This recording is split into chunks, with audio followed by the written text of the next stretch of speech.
All right, perfect. All right, I'll let you take it away. So, yeah, thank you everyone for joining us today. So we have a special guest today, and so he's gonna break down the Social Sciences Academic Resource Center. And so, yeah, so again, perfect, appreciate you. Flaco, in order to start presenting, do I need to hit unmute so that? No, I think that they can hear it through right here. Here, let me see real quick. Yeah, I think we got it. We got the mic off of this right here. Okay, let's do it. Yeah. Awesome. Special shout out to Ananda and Flaco for having me here this afternoon. It's a delight and a pleasure to be here. My name is Angel Salazar. I am the SARC Program Coordinator, Social Sciences Academic Resource Center. We welcome all students. Don't pay attention to social sciences, but that's just where we're located, okay? So I just want to get a gauge of who's in here. Maybe we can go around. I'll start on this side. What is your year, your major, and why did you choose UC I'm a first year. My major is on biology of education. And the reason why I chose UC Irvine was it was the closest to home that I got accepted to. Love that. Yeah. Love that. My name is Elijah. I'm a second year criminology major, and I chose Irvine because it was a place I've never been to. I didn't know nobody yet. And it's interesting out here, right? Uniform, Irvine is a uniform. My name is Angie. I'm a second year. My major is psychology, and I chose UC Irvine because they gave me a scholarship. My name is Hana. I'm a second year psych sci major, and I chose UCI because it's a little bit different from home and like what I'm used to, and I wanted to kind of like branch out and like try something new. So Love that. That was my major in my undergrad. A little bit about myself, I was a sci and education double major. So back in my day, it was called psychology and social behavior. And now they transitioned over to psych sci. But that was back in 2019. I like to think that wasn't too long ago. At least that's what I tell myself, right? I took a gap year and I went to grad school at Cal State Fullerton. So my entire schooling has been really in Orange County. I grew up in Santa Ana and I currently reside in Anaheim, so I've really lived in Orange County my entire life. Let's go ahead and talk a little bit about SARC and how I can be a tool for all of you. Because how many of you want to go to grad school? Okay. Oh, all of us love that. How many of you are looking into getting internships? On the hunt for internships? Okay. How many of you want to get involved in research? Flaco, you're gonna have to help me out right now. Okay. I got you. Next slide, right? Perfect. Yeah.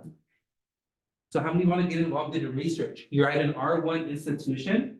How many of you are saying, oh, I want to do research with a professor or in a lab? Okay, some of us, I mean, if we're not familiar with research, you really should consider getting involved with research, even if it's not for you. What if you get involved in research and you love it? That can really change the trajectory of your studies and your career. If you don't love it, at least you gave this opportunity a shot. Okay, so these are things that we do at our center. What I'm going to talk about this afternoon is our center, social sciences, a few programs, and then our services, as well as how you can best contact us. Okay, so these are really pillars of our work: internships, research, grad school, joining the workforce in case you don't want to go to grad school, and professional development. Interview techniques, how to network, how to get an info session. Let's say you want to take a professor on some coffee. We have templates for all of that. And we help tailor a message that's best for you and what you want to get out of this conversation. This right here is social sciences at a glance, okay? We are the largest school here at UC Irvine with 6,500 undergraduate students, which is nothing to sneeze at. We have 586 transfers of this last incoming class. And we also graduated 27% of UC Irvine. I'm gonna say that again, 27% of UC Irvine graduates are from Southside. Okay. And how do we do that? How do we help students with research? How do we help students with grad school? Like this, we put on workshops and I want you folks to attend these workshops, okay? These are past examples, I'll share future examples in a bit. But our first example, learning to navigate imposter syndrome. Shout out to Brianna for putting this on. We have conversations about what this may look like and how to navigate these spaces. So how many of you know what imposter syndrome is or have ever dealt with it? I know I have. And I see a couple of hands. This is a workshop that would have been great for you. Another example of a workshop is what is a possible career pathway with a sociology degree? We do this time and time again, whether your major is political science or anthropology, we focus on the majors within our school. However, you can all get some utility from the transferable skills that Emily shared this afternoon when we had this presentation. A few more examples, and I'll run through these real quick. We have a social, coffee and conversation for transfer students. And then exploring a gap year, how to make the most out of your gap year. These are a few school-sponsored programs. You don't need to be a social science student to be involved in these programs. I'll just name a couple of these. Social science ambassadors, we're currently hiring. This is a paid position for students who want to advocate for their peers. Okay, so how many of you have a job on campus? Okay, a few of us. If you don't have a job on campus and you're considering a job, this would be a great opportunity for you to consider. You will be reporting directly to me, and we'll be putting on events for students such as the ones that you saw previously. Okay, and you will also be helping with the initiatives of the dean. An example of that could be raising voter initiative. So registering your peers to vote and get their voice heard. Another opportunity or program that we have in social sciences, Summer Academic Enrichment Program, SAEP. It is a 6-week-long summer program in which you are mentored by faculty, you're mentored by graduate students, and you live here on campus all for free. And you get fed. If nothing else, free food, free rent, free bed, 6 weeks. Come on now. Oh, yeah. I I'll wish, do it. yeah, I wish I did this in my undergrad. I hope you all take advantage of this. Okay. These are a few of our services at our center. We are a study space. We have computers, we have free printing, we have a graduate school library and more. We put on workshops for students, we put on panels for students, as well as provide info sessions on grad school, LSAT prep. Maybe you want to take the MCAT. These are all areas in which we can help you. Okay, before I move on, do we have any questions about anything that I've said so far? Has anything been unclear? An example of questions that I receive a lot are this. Angel, I'm about to graduate with a sociology degree. What can I do? Hey, I'm an anthro major, but I want to get into an MBA. How does that transition look like, right? Two completely different fields, but I help you tailor your resume, tailor your experiences, and quickly get you into a route of an MBA, fingers crossed, right? By looking at programs that which you're eligible for and programs that fit your value system. And by value system, when I talk about grad school, I talk about things that you want in your program. And I'll go ahead and share mine. Not that you need to have the same value system, but I'll share mine. When I graduated here and I was going to grad school, I was only looking at local programs because I needed to be close to my family, because my family is my priority. So I needed to stay local. So Long Beach, Fullerton, and USC were the programs that I was considering. USC had quick deadlines in which I couldn't apply for, so it was between Long Beach and Fullerton. Long Beach required a GRE, Fullerton did not, so I only applied to Fullerton. So I was able to get in, and the rest is history. So I was looking for things that were close, met my deadlines, and met my requirements. Maybe you're like, hey, Angel, I want to get out of state. Hey, Angel, I want to do something that's in San Diego or that has a great network of alumni. I'm thinking the USCs of the world, the Chapmans of the world, the Harvards of the world, right? So this is what I can help you with. Maybe you're like, hey, Angel, I've never even thought about grad school. I'm here at UC Irvine. Can I get this done first before we talk about grad school? Yeah, of course. So I can talk to you a little bit about what that may look like.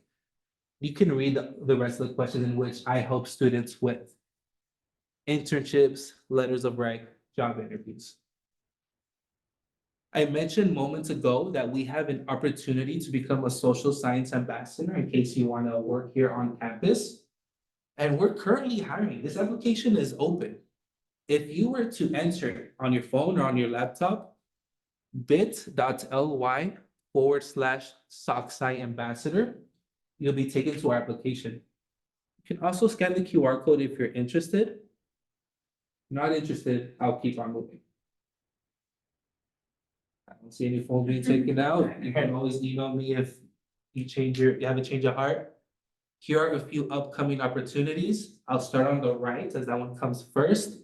March 5th, we will be creating affirmation boards and we'll be sharing resources with students. Thursday, March 7th, we'll be talking about having a successful summer.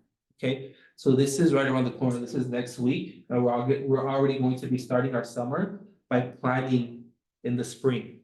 Okay, crafting a resume, applying to internships, getting involved, things of that nature.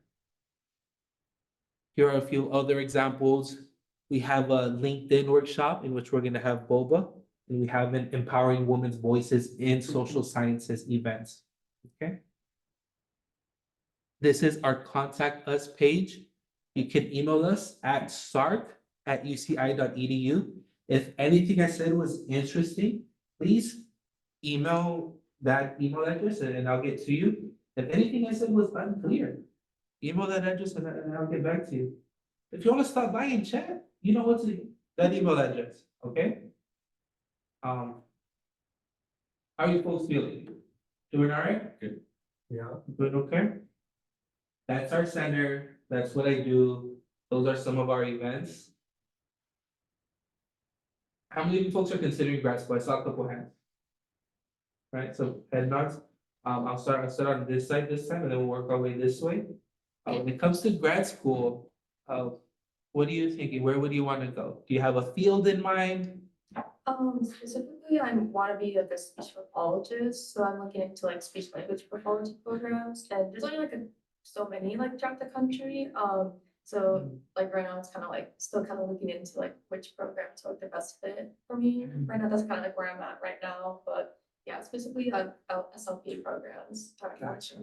Yeah. So when it comes to finding the right program, because you need to look all over the state, right? I would encourage you to visit our website, which is, you just Google UCI SARC. And we have a database on our website of all the CSUs and UCs. This isn't put together by our team. This is put together by the CSU system and the UC system. You just search speech pathologist and it gives you an extremely exhaustive list, hyperlink to speech pathology. So go ahead and do that, and I think you would be in good hands.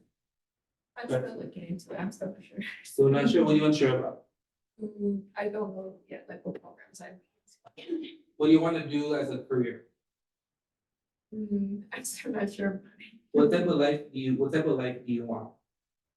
Do you want to have a high paying career?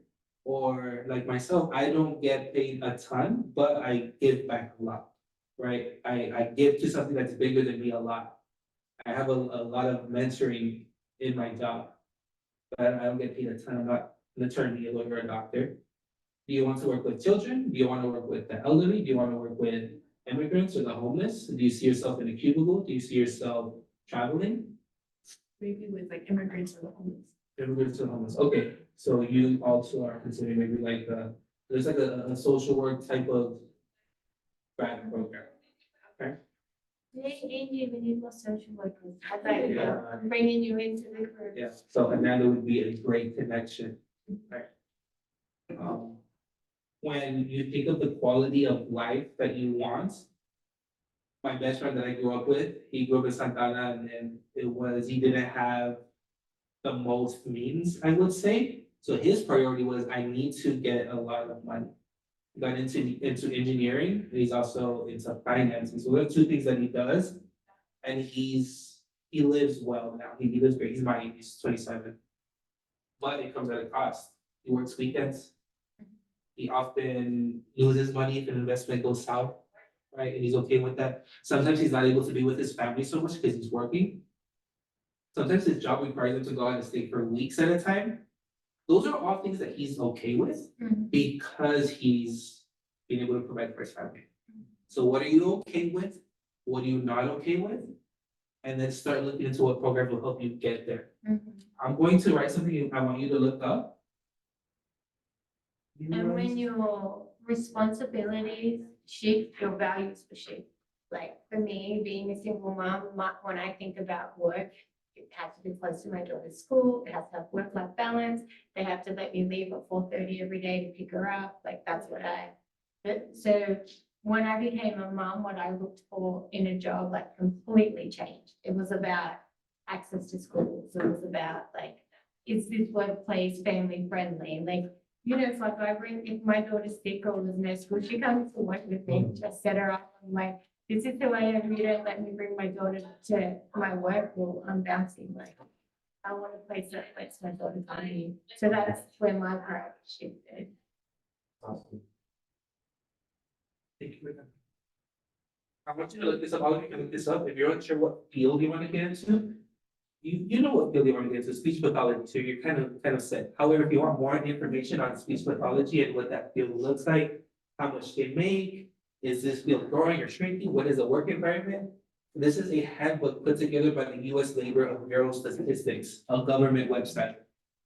Not by me, not by anybody here, you see our mind, this is a governmental database. And I strongly encourage you to look into that. Now, this platform here, it's a lot more than just cat videos and road rage compilations. And this right here, I don't know what that says about me, but this right here, if you go to YouTube and you search a day in the life of a social worker, a day in the life of a professor, of an educator, you have folks are putting on their story with no filter. If I go and ask the director here, hey, how's your job going? How's it being a director? Well, they're representing a business, they're representing a company, right? If I go across the street to Irvine into these different buildings and we see when we pass the bike freeway, it's, hey, how do you like being a sales rep? They have their company name right here, so they're not gonna tell me everything that I may want to know. YouTube, that's not the case. Oh my, do they put their videos out with full transparency?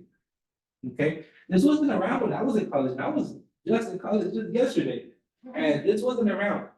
So please take a look at that. I hope you found some utility from this conversation. And yourself, that's cool, talk to me. My major is criminology, I wanna get into like forensics or something like that. And I know when I go to grad school, I wanna do research as well, so What programs are you considering? I'm not sure how to look into it. The database will help look into our database. What do you want in a grad program? When I say grad school, what do you want? I wanted something that was close to home. I want something which I can apply for now. What do you want? Yeah, probably some convenient, close. Is money a factor or not really? Yeah, it is practice, so I gotta like scholarships and stuff. But mostly because my lady's pregnant, so I gotta think about that too. Our database. Find out what you want in a grad program and what is a deal breaker. Start coming up with a list, give yourself deadlines. I know I want to go to grad school, but it wasn't really a thought, so I always thought it was like a good of money. It is, it can be. Yeah, so, I never looked into it, but I know what I want to do. I want to be an occupational therapist. Oh, nice. So I don't really know like what program or what field to go into with that. Yeah, we can definitely get into that. So you can, my friend, you can use the US Occupational Outlook handbook. You can use this as a resource. Also one is gonna be kind of a little bit hard for you to see, but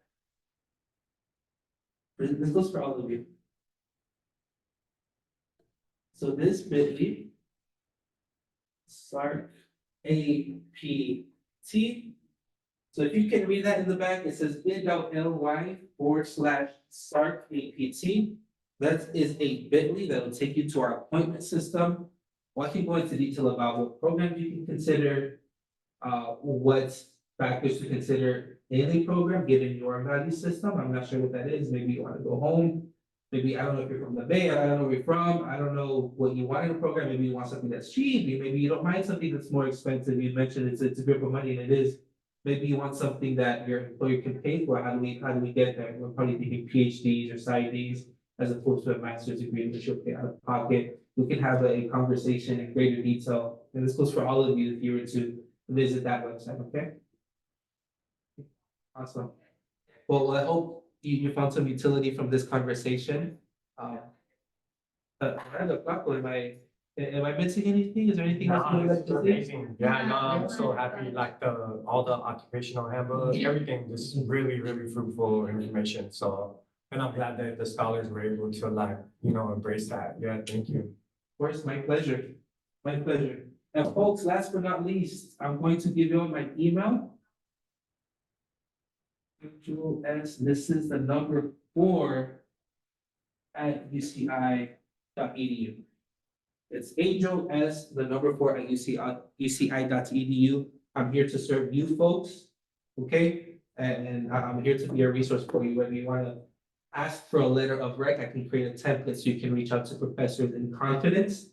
Attach your resume, attach your cover letter. You don't have one, I can help you with that. I can show you all how to apply to grad programs by gathering your materials, including a personal statement and statement of purpose. What is the difference? Statement of purpose is all about your reason to be in the field, your purpose in the field, statement of purpose. Personal statement, what's your background? Why are you special? And all of you are special, so you need to make sure to highlight that. Okay, so we're really a one-stop shop to help you out. I'm here to help you out. So please take that email down. If you got anything from this conversation, it'll be my contact, and I hope to hear from you soon, okay?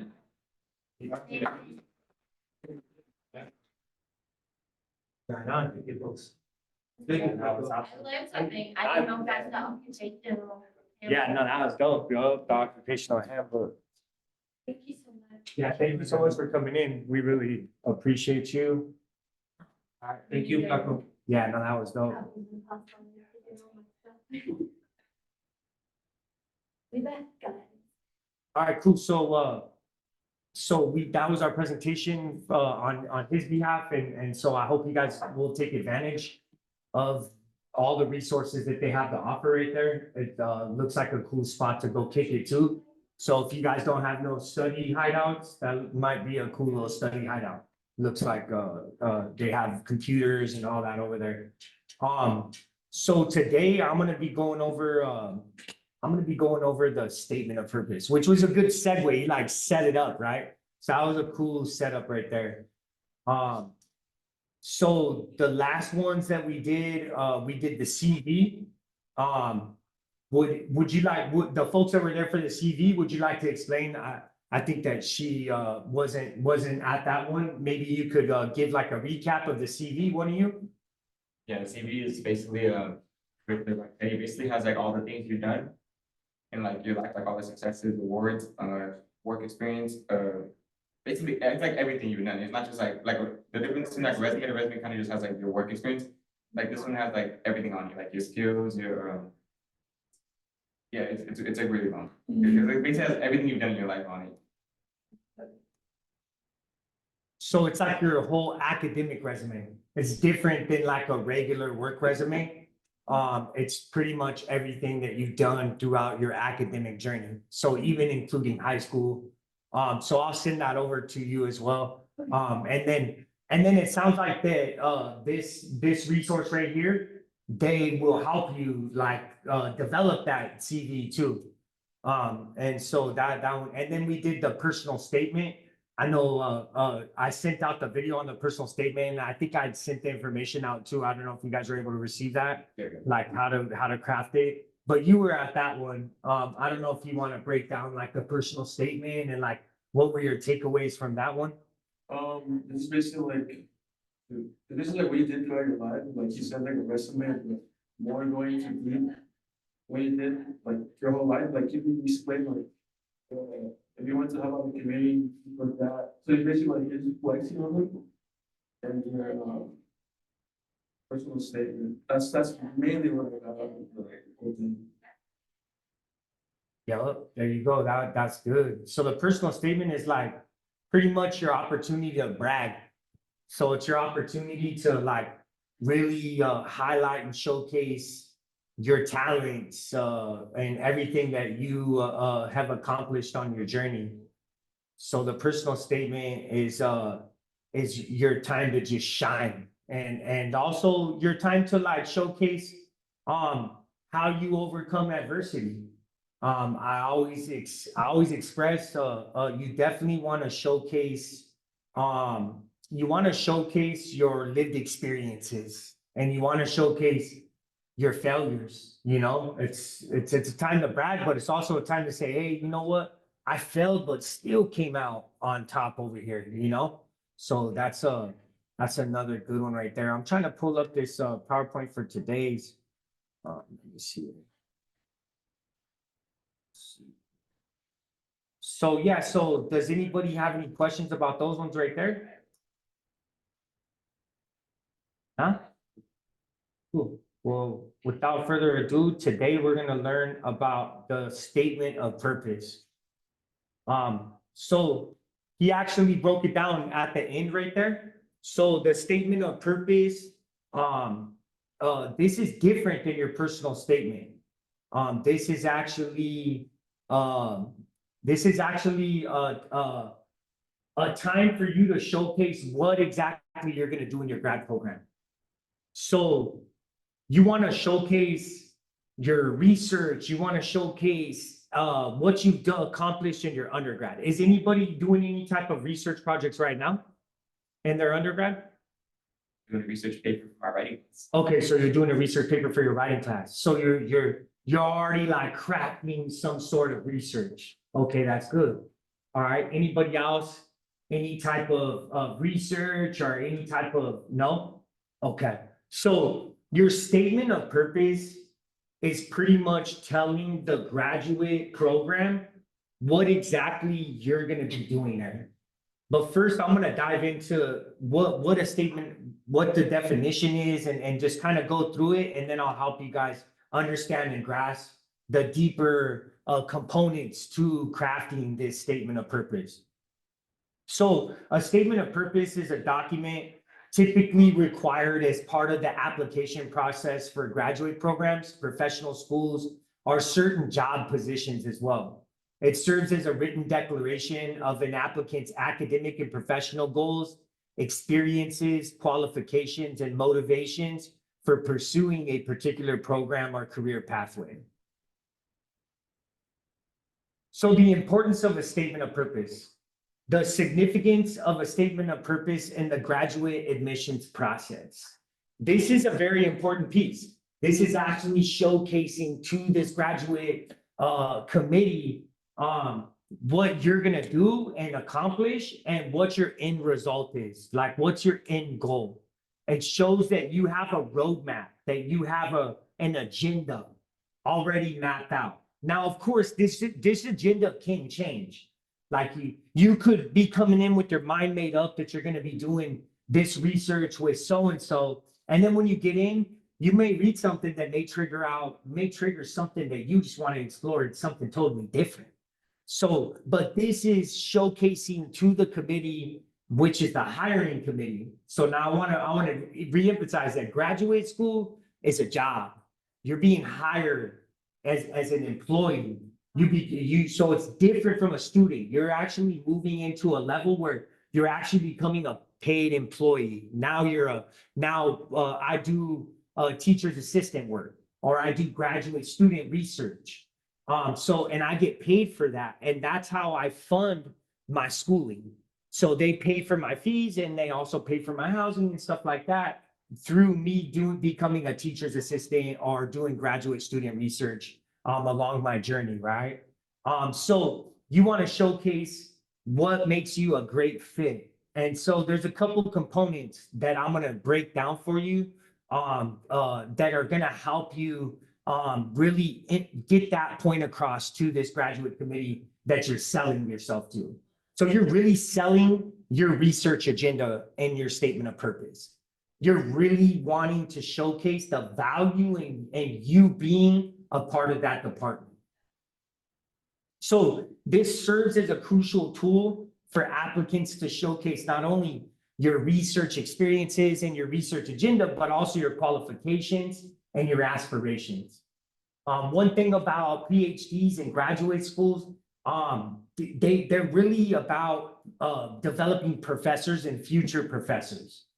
So for me, I want to become a professor. Now, that may not be everyone's end goal, but that's where you're setting yourself up for when you go in for your PhD. The PhD sets you up to become a professor in multiple levels of different universities across the whole entire world. So I really emphasize that towards the end. That's like my end goal is I want to become a professor in criminology, critical criminology, from the lens of a formerly incarcerated professor. Man, so highlights its role in distinguishing applicants from their peers and demonstrating their fit for the program. Very similar to the personal statement on that note. The personal statement really showcases all your talents, all your understanding, all your hardships that you've overcome and your perseverance. But it also shows a lot about the personal statement also shows a lot about your personality, your character, your values, right? And you can actually use some of that personal statement and kind of wrap it into this statement of purpose to showcase why you're a good fit, what makes you stand out as a candidate if you're chosen to be a part of this department. So these are the key components of a strong statement of purpose. So introduction. You want to grab the reader's attention with the compelling opening paragraph that introduces you, your background, and your interests. So you really want to craft that first piece as something that's like a hook. So I want to say that mine was like my criminological imagination came to life when I learned about the theory of broken windows in my juvenile justice class. Man, it piqued my interest in criminology, and I kind of like went off, but I had that my criminological imagination came to life, right? That was like my hook. So these are like different power hooks that you can use in the beginning, but you want to make sure that you snatch your reader up right then and there with that introduction. So then you go into your academic background. Discuss your academic achievements, relevant coursework, and any research experiences. For me, when I got to this level of it, I was in the McNair Scholars Program. And I encourage you, if this guy's offering research and stuff, I encourage you guys to attach yourself to that. Attach yourself to some sort of program that is offering research development, professional development, graduate school understanding or graduate school development, hands-on constantly. Reason being is because you can write that into your statement of purpose. The goal is to show that you have some sort of understanding and some sort of experience with research. Most graduate programs, that is what they're looking for. That's what they're seeking. They're looking for, they don't want to hold anybody's hand. They want you to show within your personal statement that you have gone through so many obstacles that nobody need to babysit you and walk you through any of it. You will figure it out. You are at the stage of being a solid problem solver. They want to see that from your personal statement, right? Your statement of purpose it's showing them how you're going to solve the problems and how you're going to answer the questions that you are seeking to go after and answer. So I said it last time. Higher education for me, like I always thought, I had to do the work. There's two things that I've learned about higher education that it's not about the work. It's not about what you're learning. There's two things that they're doing here. Social capital. Higher education is about meeting people. It's about shaking hands. It's about getting phone numbers, emails. It's about developing your social network. Social capital. Your social network becomes your net worth after college. It's about who you know. It sets you up with opportunities. It opens up doors. It helps you navigate your friends through different experiences. It helps you navigate through life, your whole social network that you develop along your journey. It sets you up for success. The second piece is the university is creating problem solvers. So you got to showcase that you've learned that you are a problem solver, that you do not stay stuck in the problem, that instead you learn how to figure out the solutions to the problem. And no matter how hard it may seem, no matter how much obstacle or how much is in your way, you learn how to solve all the problems and all the different things and get around it or go through it and overcome it. And that's what you want to be able to articulate to the readers of these documents. I am the best problem solver. I will not bring problems to your department that I won't be able to resolve and find solutions to. And these are my research questions. This is the question I'm seeking to answer. And in your department, I see that you all possess the tools, you all possess the faculty, you all possess the knowledge and insight that will help me answer this question. And I know I'll get the proper training in your department working with this professor and that professor. You really want to point out 2 professors in your statement of purpose that you plan on working with. So you got to do your research on these departments. It's important. You got to do the research on these departments and the faculty that exist in them. You want to figure out which faculty align with your research that you're wanting to carry out. So the way I developed my statement of purpose is I built out a 10-year research agenda. So I already had this research agenda in my head, but the only way I was able to know this was through McNair Scholars. So McNair Scholars is a program at UC Santa Barbara that I signed up for. One of my mentors was like, hey, you gotta get into this. And I was like, what? And then more time, and it's a program I gotta go give hours out of my week to, like I can't, but no, you have to get into this. This is gonna set you up for grad school. And I was like, why do I want to go to grad school? And I was not understanding. I was like, oh, grad school is like setting me up to like carry on. I get, housing all over again. I'm stable and I'm moving forward, right? So that's kind of the way I looked at grad school at first. But then I was like, when I got into McNair Scholars, they started to break it down to me. All the components of grad school, the importance of it, what it's going to set you up for. Like I listened to other students that were in their PhD programs. I listened to people that went through it already. So I got all this exposure to this grad school thing that was being told that I'm going to want to go to it. And so that was what set me up in my understanding of this whole entire process was McNair Scholars. So if it's not this program right here, I encourage you to look at the UROP, I think it is. I think it's like a research program right here. I think it's UROP, right? Is it? Yeah. Okay. Check that one out.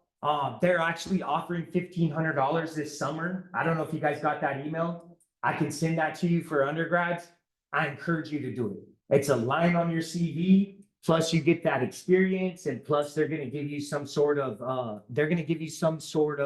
insight into this graduate development in this graduate program that you all are planning to apply to. So I encourage you to check out UROP, and I encourage you to seek out research assistant positions with some professors in your department. Get in there, ask them what you can do for them, whether it's coding, whether it's any piece of research that you can learn from a seasoned researcher that's doing research right now and writing out research. I encourage you all to do it. So these components right here that I'm giving you is pretty much like the breakdown. And I also have these right here too. I'm going to give you this as well. So it has an overview, but it also has like it kind of, it's like a template, and it kind of like gives you a guide, right? And I'll send that out to everyone as well. So You want to put in your future goals. So let me ask you, I'll go around the room. What do you want to do after you get out of grad school? Yes. A speech pathologist. Do you know where at? Like where would you, what's your ideal place of employment? Like, would it be a speech pathologist in a hospital, or like, where would that be at? I do want, I want to work with kids, so either like a children's hospital or like a clinic. Perfect. That's what you're gonna put in there. That's your end goal, and that's your end paragraph. You know, after I receive my PhD at your school, and finish my thesis, I will be applying, and I would even find a hospital that's on your radar that you would really like to be a part of that team. You know, and really put a name down and really like, hone in on that as your future goal, your end result after completing their PhD. And then how about you? Maybe some type of Social work, there you go. So hone in on that. Like, where do you want to do social work at? Is it going to be for the city of Los Angeles? Is it going to be a certain area in California? Hone in on that and like make 2 sentences out of, I am going to be a social worker. I'm going to work for the Department of Social Work in this jurisdiction of California. You know, or whether it's in another state, like, but hone in on that. Show them that you have a vision. So you want to, what you're articulating in this piece, is you want to show them that you have a vision and an agenda, and that you're just going through the motions of their training in order to carry out your end result. But you have a plan, that you're not undecided. You have a plan, and all you're doing is using this department and all of its opportunities, resources, and faculty to get to that end result, that end goal in your agenda. Cool? How about you? I want to do like forensics, like FBI, and if that doesn't work, I want to do something where I can like help people like me or teach people something. So you want to articulate that. You want to really hone in on that. Don't show any confusion there. Really have something set stone. And like I said, you just got to get into the department. So it could change. You may not want to be a pathologist when you get into grad school. You may get in there and you may see that this is taking you down a different direction, and so you may not want to do social work, but you want to have some sort of like direct vision and agenda that you're articulating to these people. How about you? Occupational therapist. Occupational therapist. Hospital or clinic. Okay, hospital or clinic, perfect. You know what I'm saying? You really want to hone in on that. Hone in on that hospital, really showcase, this is what I'm after and this is how I'm going to achieve it. That's what you're doing with this document. This is my statement of purpose. This is my purpose for being a part of your department and joining your graduate program. Cool? Any questions so far about any of this? No? All right. So fit with the program. Explain why you are interested in a specific program and how it will help you achieve your goals. So the way I went about this was each school, and so I'm going to tell you guys, I'm going to encourage you, you're going to want to apply to 10 PhD programs. So it's called, for me, it's called law of averages. 10, 2 may say yes, you know? So one may say yes. So you want to apply to 10 PhD programs. That's important. The way I go about it, and I can send you guys my method to it, and this is probably the greatest thing that I learned from McNair Scholars Program at UC Santa Barbara. I built an Excel worksheet. I put down all 10 schools that I identified, and I put down different things. So I had the names of the professors that I wanted to work with their emails. I had the dates that the applications were due. So I had different columns. And in those columns on each university, I filled them up. So I went in and I researched the faculty that I was going to say I was going to work with. I went in and I researched when I was going to have to turn these applications in. I went in and I researched Okay, what are they asking for? Do they want a statement of purpose, a personal statement, or a diversity statement? Some of them will ask for a personal statement or a diversity statement. Honestly, a diversity statement, personal statement, same idea there. You know, you just want to showcase what type of diversity you're bringing to that school. And then your writing sample. Some writing samples were 7 pages. Some writing samples were 5 pages. Some writing samples were you could turn in a full-on academic journal piece, which is 25 pages, and they'll read the first 15 pages. So I encourage you to do all that and really map it out. And then also you could put, I had like miscellaneous in there. So I put in what is campus life like? So I even had websites to like student orgs and all that stuff. And so I had 10 schools that I identified. And so that is how I write my statement of purpose. I'm writing my statement of purpose to each one of those departments that I'm applying for. So you can have a general statement of purpose and then you just fill in the school's name, you know? Now I was applying for sociology and criminology. So I had to tailor it to criminology and then I had to tailor it to sociology.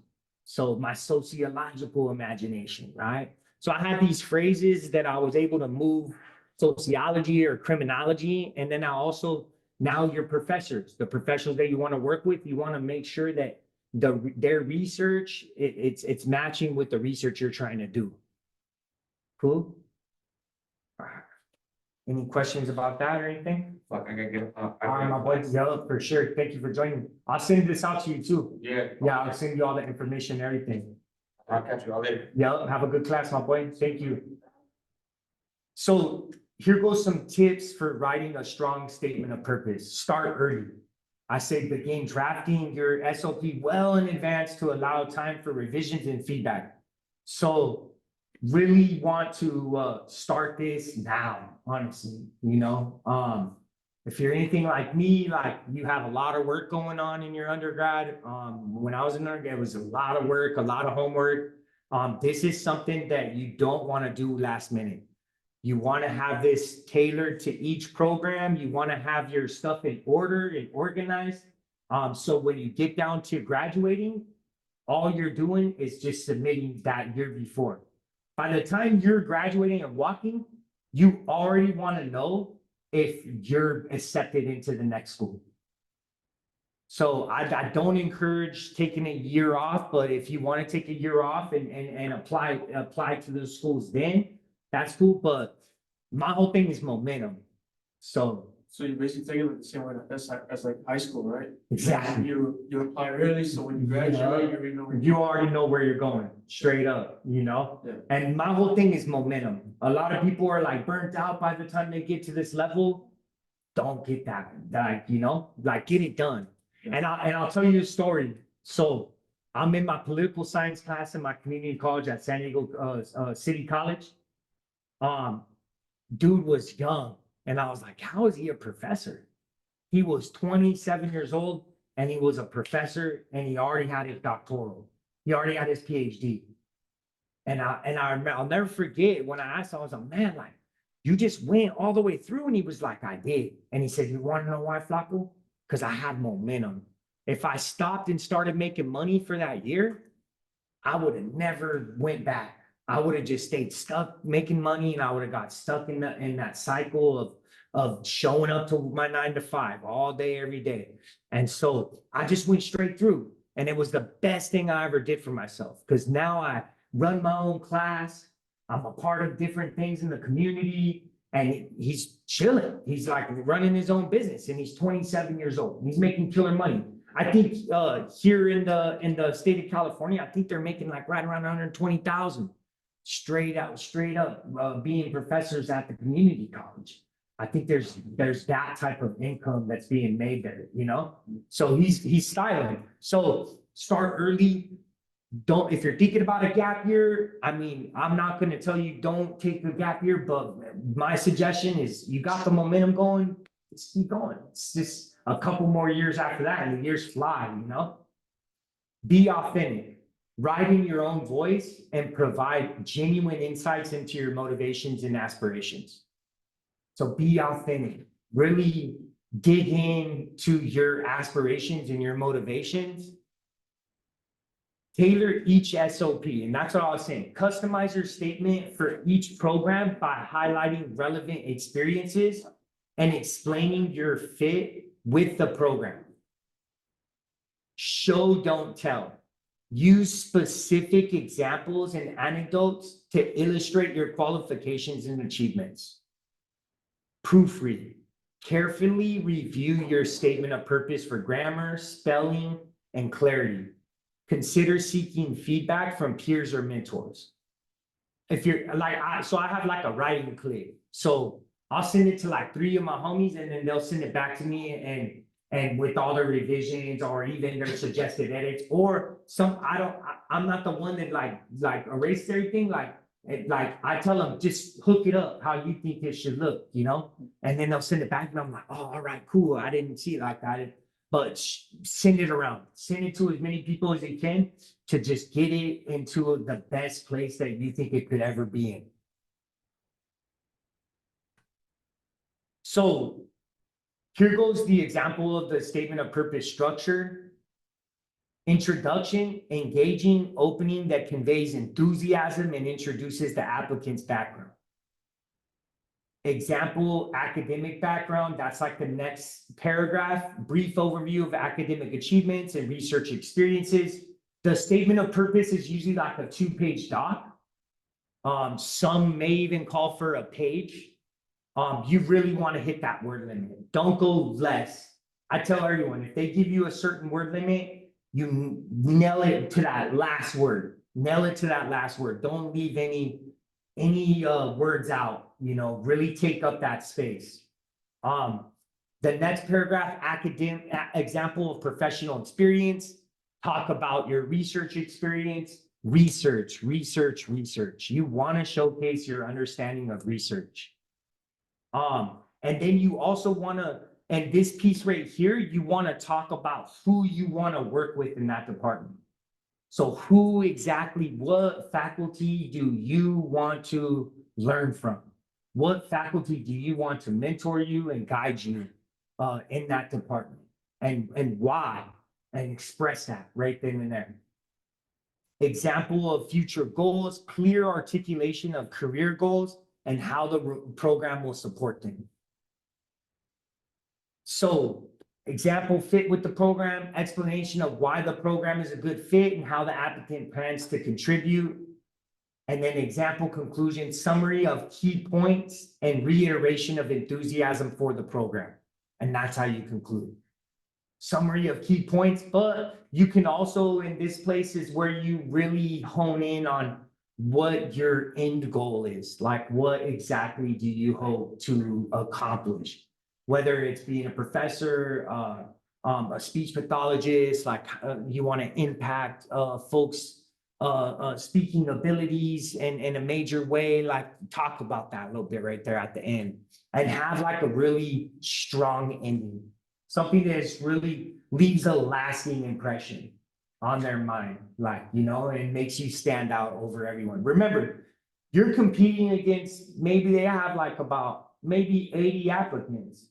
So you want to make sure that you stand out over all those applicants because all the applicants are coming in with the same training that you got from your undergrad. They got that same training, right? So you want to make sure that you sound different, you express yourself different, you want to use different phrases that are unique. You want to make things very unique and creative in this piece right here. So, and that's pretty much it for the statement of purpose. This is a very important piece to your graduate application. This is showcasing your understanding of research. This is showcasing your understanding of your future goals. And this is showcasing what you're going to bring to the table when they say yes to you and allow you to come into this department. So you really want to hone in on this one. So I encourage you to start working on this now. I encourage you to really put your heart and soul into this piece. And this is one of the key components that the graduate committee, that's gonna make the decision to accept you, is gonna really, really hone in on. This piece right here is gonna make them argue for you and argue why you're the best candidate out of the 80. And they're only picking 3 candidates for entry. So these departments, they usually have 80, maybe 120 applications, maybe less than that. Sometimes they're only picking out 5, maybe 10 people at the most. Some of them will pick out 20, 25. It just depends on the budget. But from that, most people are getting accepted in multiple grad programs, so they're only going to take in about half of who they bring on board.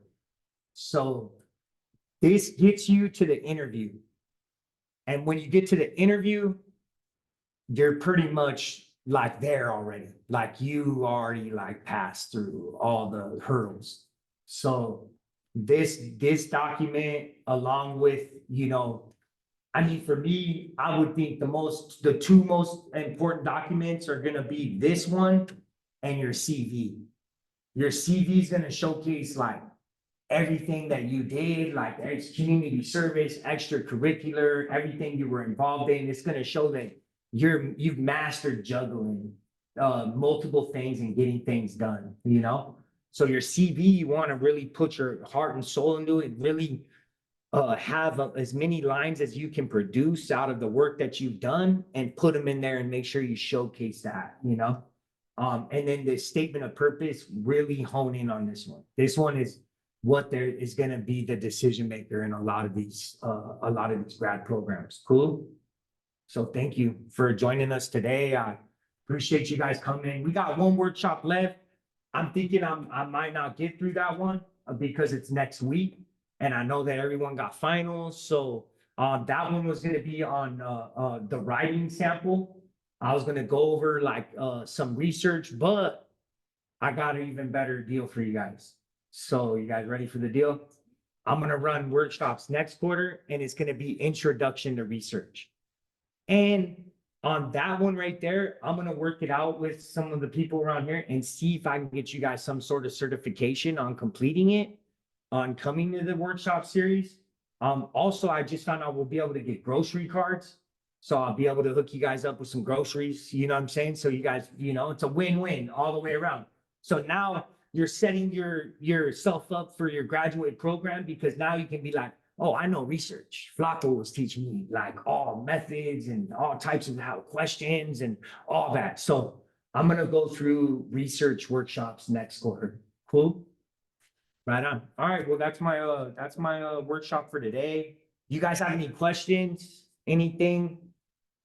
I just have one quick question. Does it depend on like what grad program, like the word count of each like personal statement? Yeah, so it just depends on the grad program. Yeah, each program, some of them will ask for a page. Some of them will give like a word count. Some of them will say no more than 2 pages. And so you really want to be strategic in what you're putting down. You don't want to fluff so much in these statements, especially your statement of purpose. Your personal statement, you really want to be concise with your articulation. You really want to concisely condense everything and make sure you're getting your points across. You want to show them that you understand writing as well. So that's important too, because these pieces, they're really paying attention to like, do they understand the components to writing, right? Do they have a strong starter sentence and a strong finishing sentence on each one of their paragraphs? You got to figure, the only job of this committee is to sit there for hours, like 8 hours a day, pretty much, in a small room reading these applications. So you got to figure like 8 hours, imagine sitting there reading something, right? What are you going to start doing to it? You're going to start looking at it and you're going to start seeing, okay, is this a strong starting sentence? Like you're going to start to really analyze it, right? So that's what they're up to. They're really analyzing it. Do they know how to really frame their work and really showcase the powerful statement in the beginning and end with the powerful statement of every paragraph and get their point across and then go straight into their next paragraph, right? So you want to showcase all that in these pieces right here. Cool? Does that answer your question? Yes. Yeah, all right, yep. And so, like I said, get an Excel worksheet going, identify 10 schools. It's law of averages. So I encourage you to find and identify these 10 schools, and he gave us the little thing on the SSARC.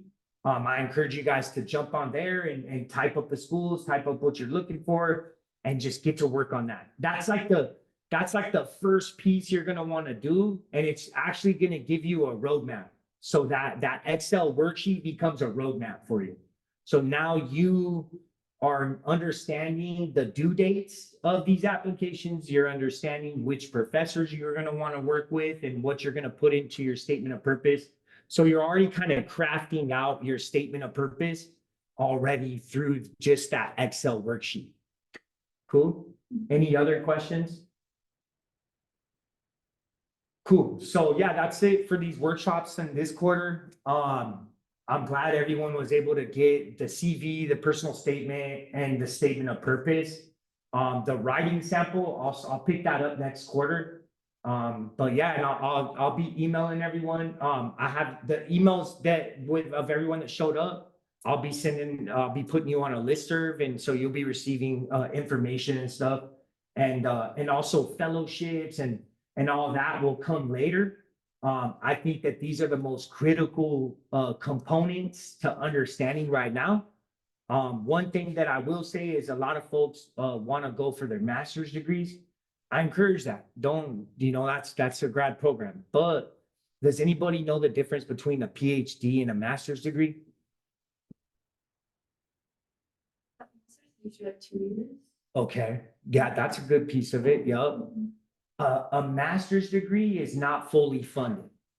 You have to get fellowship, scholarship, and some of the time you have to come out of pocket with loans and all that. A PhD is fully funded, and there's a lot of PhDs that are dual. So you get your master's degree along the way to your PhD. So I mean, you just gotta figure like you're not going to be in debt. You're getting paid to do the research and to do this PhD. And so that's what a PhD is fully funded. It's a fully funded package. And so most PhDs are fully funded. It's rare that you'll hear that it's not a fully funded package. So cool. All right, everyone, right on. Thank you for joining me today. Thank you.